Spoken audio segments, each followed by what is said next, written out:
goal with this activity is to really work on your squat mechanics. It's a good way to stretch out the upper back.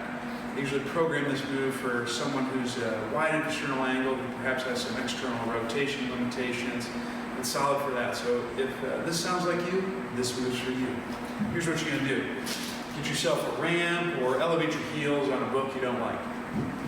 From here, you're going to also get a band or something to put around your upper back because you're going to reach with it. You don't necessarily need the band, but it does help with the sensation in the upper back stretch that we're going for. First thing you want to do is you want to tuck your hips and you're going to bend your knees and squat down. As you squat, you want to make sure your knees go forward, not out or not up. Right there. You can go a little lower as you progress through the exercise. With your shoulders, you're going to let out a nice exhale. I want you to drop your shoulder blades down and then think about wrapping them around your rib cage as you reach your arms forward and slightly down.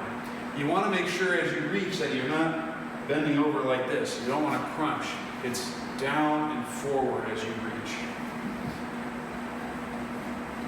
You're going to hold this position, breathe in this position.